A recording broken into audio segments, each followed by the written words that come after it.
So today I want to talk about the fear of weight gain that is associated with period recovery. Hi, welcome back to my channel where we're not afraid to talk about periods or lack thereof. Today I want to talk about something that I know many of us struggle with or struggled with when it comes to period recovery or HA recovery, and that is body image. And specifically, I want to talk about the fear of weight gain.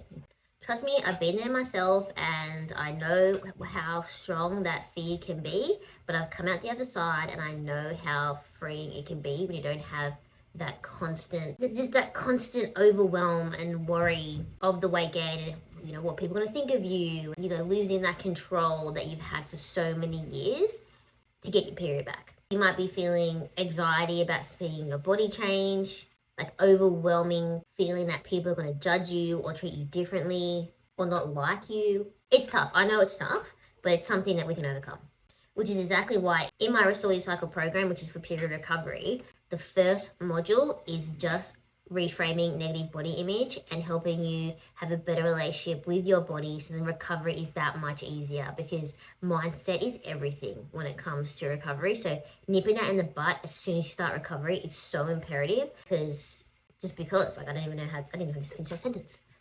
So why do body image struggles happen with HA recovery? For so long, many of us have been conditioned that the smaller our bodies are, the better or the more beautiful that we are.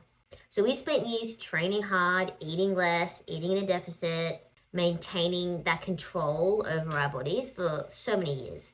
But when we start the recovery process, that control can feel like it's slipping away, literally. But here's the thing. The changes aren't you losing control anymore. It's actually you getting control over your healing and your recovery and essentially your body. Because right now you don't have control over your body because your body is so stressed that reproduction has stopped. A natural processing in the body has literally stopped because your body is so stressed. It's no secret that during recovery, your body needs more fuel, it needs more rest, and it needs more recovery and more love, physically and mentally. So pretty much weight gain is a sign that your body is becoming healthy again. Yes, your body might change. That change will allow you to get your life and health back on track. So one of the best ways to cope with the weight gain is by changing or challenging that mindset. Instead of seeing weight gain as something negative, think of it as you're one step closer to recovery. Try to view it as evidence that you're giving your body what it needs to get to the end result. So this is where self-compassion and patience is key. But here are my 3 top tips for improving body image while you're going through recovery. Number 1, unfollow triggering social media accounts. If you're constantly seeing images that make you feel worse about yourself, or they're just so photoshopped, they're unrealistic, get rid of them. You do not need that, especially while you're recovering or even after the fact. We shouldn't even be having that on the internet. Fill your feed with positive, reinforcing accounts that help you throughout your recovery. Here's mine. So I want you to focus on what your body can do, not for what it looks like. Your body is strong, resilient, it's gotten to where you are today, and it's capable of so much more than fitting into a certain size that society deems as good.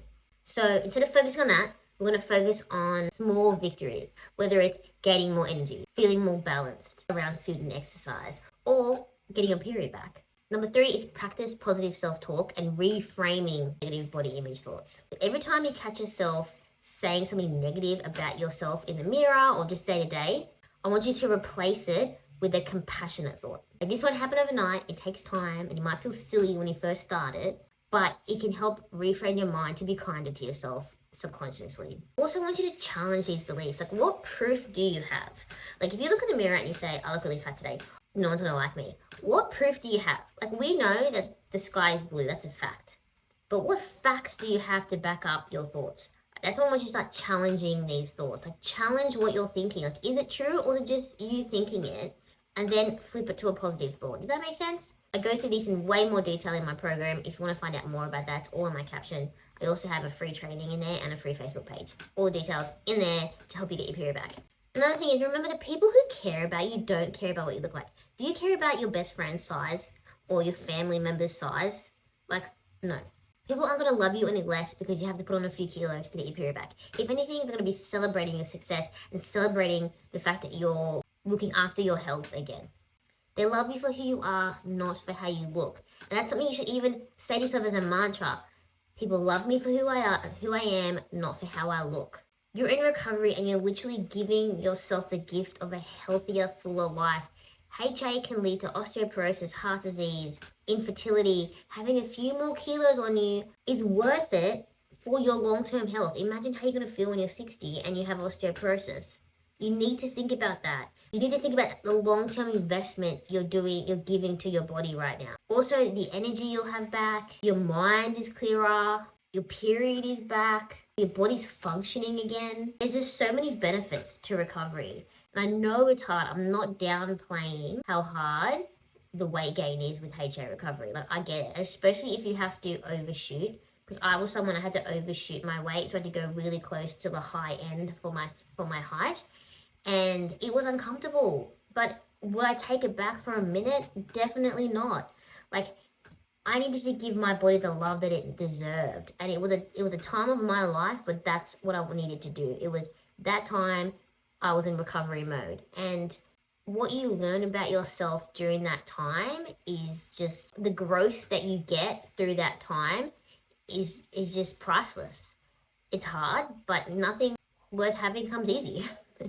It's nothing, there's no sugarcoating it. I mean, and like, you might not have to put on as much weight as you think. Your body may be way more resilient than you might think too. So the thing is, with my program, I don't focus on the weight gain. I say chuck out the scale. This isn't about the weight on the kilos. This is about getting enough food in so your body feels recovered. So it means eating 3 meals, 3 snacks a day, which I go through all in my program of how to make sure you're getting enough of everything. But it's about fueling your body and letting your body do the talking. You eat, and your body will do what it needs to do to recover. It's very smart, and it'll do everything it needs to do to get you back to homeostasis, which is norm. Getting your period back isn't about going, okay, I need to put on X amount of kilos. It's about how can I fuel my body so it feels safe? How can I get to my body to a point where it feels safe enough for reproduction to recommence? Does that make sense? But yeah, I know how hard this can be, which is why I designed my program the way that I have to help you with that support. We have a Facebook group of women going through the same thing where I'm there constantly helping everyone, helping all my clients, making sure everyone's feeling good, feeling okay, getting through it. I'm also there in the DMs with my clients, making sure they're going well and keeping them accountable because it is hard and relapses can happen. In my program, working on those mindset shifts and the nutrition strategies to address those body image struggles is head on. Is important, and I'm here to guide you throughout the whole process. So if you're someone and you're ready to rebuild that relationship with food and exercise and your body and start to just, like, I look in the mirror now and I'm just like, I love that I can't even describe to you the difference between pre and post recovery, how I look at myself in the mirror and how proud I am for just being the size that my body feels comfortable at. You know what I mean? But just like anything, it's retraining yourself from these bad habits. Thinking about your body negatively is a habit. Like, and it's also a learned behavior. We don't come out of the womb thinking my body is shit and it's only going to be good when I'm a size 4 or 6. You know what I mean? Like, that is learnt from somewhere. Either it be, if your upbringing or society or wherever it comes from, it's a learned behavior, which means we can unlearn that. We can unlearn those negative body image thoughts that we've had. It will take time, just like learning a new language. It will take time. But is it worth it? Yes. I would love to learn how to speak Spanish because I am half Spanish. Would it be hard to learn Spanish? Yes. Would it be worth it? 100%. Same as this. So right now, it's about the mindset shift, getting your body back to where it is for recovery. Firstly, don't forget to like and subscribe. But if you're ready to get started on your recovery and you want someone there every step of the way, I would highly suggest that you jump into my program. All the details are below or at christyalexandra.com. I'm with you every step of the way. I know you can do this. I know this is hard. I get it. But recovery is worth the struggle. Recovery is worth a little bit of kilos on your body. I really hope this video has helped. Don't forget to like and subscribe. I think I already said that. I will see you in the next video. If you have anything you want me to talk about, leave it in the comments. If not, I'll see you guys next time.